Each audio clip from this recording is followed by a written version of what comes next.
යුද්ධයෙන් බියටපත් පීඩාවටපත් ජනතාවනි.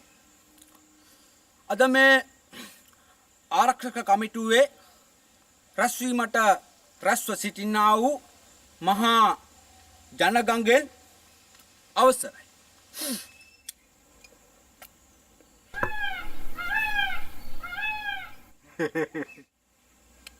ඇත්තම කියනවනම් ඔව් සභාපතිතුමා ඇත්තම කියන්න සභාපතිතුමා මෙතන නිකන් ටොම් පචාතල්ල වල නෑ සභාපතිතුමා.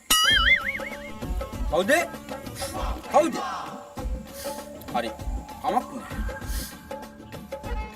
මං කියන්නේ අපි මේ යුද්ධට බායේ මේ ගම්බි මත ඇරලා දාලා යන්න හොඳ නෑ අපේ හාමුදුරුවනේ.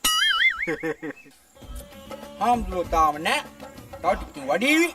අපි එහෙම ගම්බි මත ඇරලා දාලා ගියොත් අපිට මොකද වෙන්නේ? අපේ ළමයි අනාථ වෙනවා ලේකම්තුමා. ලේකම්තුමත් නෑ. තව ටිකකින් ඒවි. டேய் அண்ணா மோட்டார் எவ்வளவு அடிச்சிருக்க வேணும் டேய் தம்பி 10 நிமிஷத்துல 5 பேர் அறிவேனின் ඔය කවුරු ආවේ නැතත් ආරක්ෂක කමිටුවේ සභාපති හැටියට මම කවදාවත් නෑවිදී නෑ. මම කිසිම දවසක යුද්ධයට බය ආටි මොටාරුන් වලට බය මේ ගම දාලා කිසිම දවසක දුවලා නෑ. ඒ මොකද කියනවා නම් මං ඒ දවස්වල මේ ගමේ හිටියේ නෑ. මම හිටියේ කොළඹ ගාමට් එක.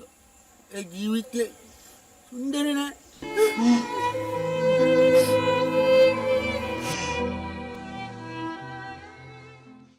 මේ දැන්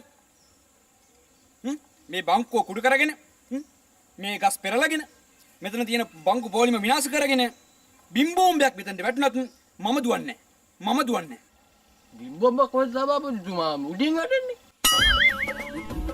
බිම්බෝම්බ නෙමෙයි.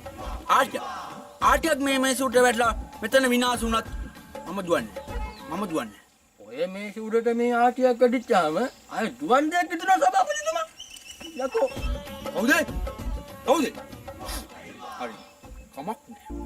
டேய் தம்பி 10 நிமிஷத்துல 3 பேர் இருக்கு சீக்கிரமா විශේෂයෙන්ම කියන්න ඕන පෘතුගීසි ලන්දේසි ඉංග්‍රීසි කාලේ පටන් අපේ වීර පුරන් අපුලා සරදියෙල්ලා කවමදාවත් එල්ඩීටින්ට බයි දුවලා නැහැ. තේරෙනවද? අර ජීල්ල කාලේ කොහෙද සභාපතිතුමා එල්ජීටි එකේ ගියේ? උන් දුවන්න. ඕකනේ කියන්නේ විශේෂ කතාවක් කරනකොට ඒක මැදින් පැනලා ඒක නැති කරලා ඒක විනාශ කරන අලුගතේරුවෙක් හැම ගමකම ඉන්නවා. හැම ගමකම ඉන්නවා. හැබැයිටම අපේ ගමේ කවුද සභාපතිතුමා තෝල්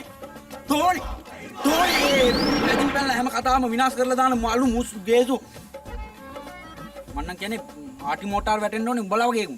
டேய் தம்பி ஒத்தட்ட அம்பරපා ஒத்தட்ட මතකනේ ගිය මාසෙත් උඹලා වගේ මෝඩ 70කට තමයි මූසල 70කට තමයි අර වැටුනේ. ඇඳි ගාලා ගියේ. සභාපතිතුමා සිය නැතුනෙත් ඒ කාලේ.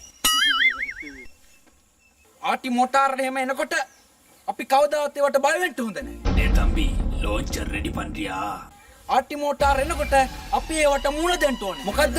අපි ඒවට මුණ දෙන්න ඕන. නේද?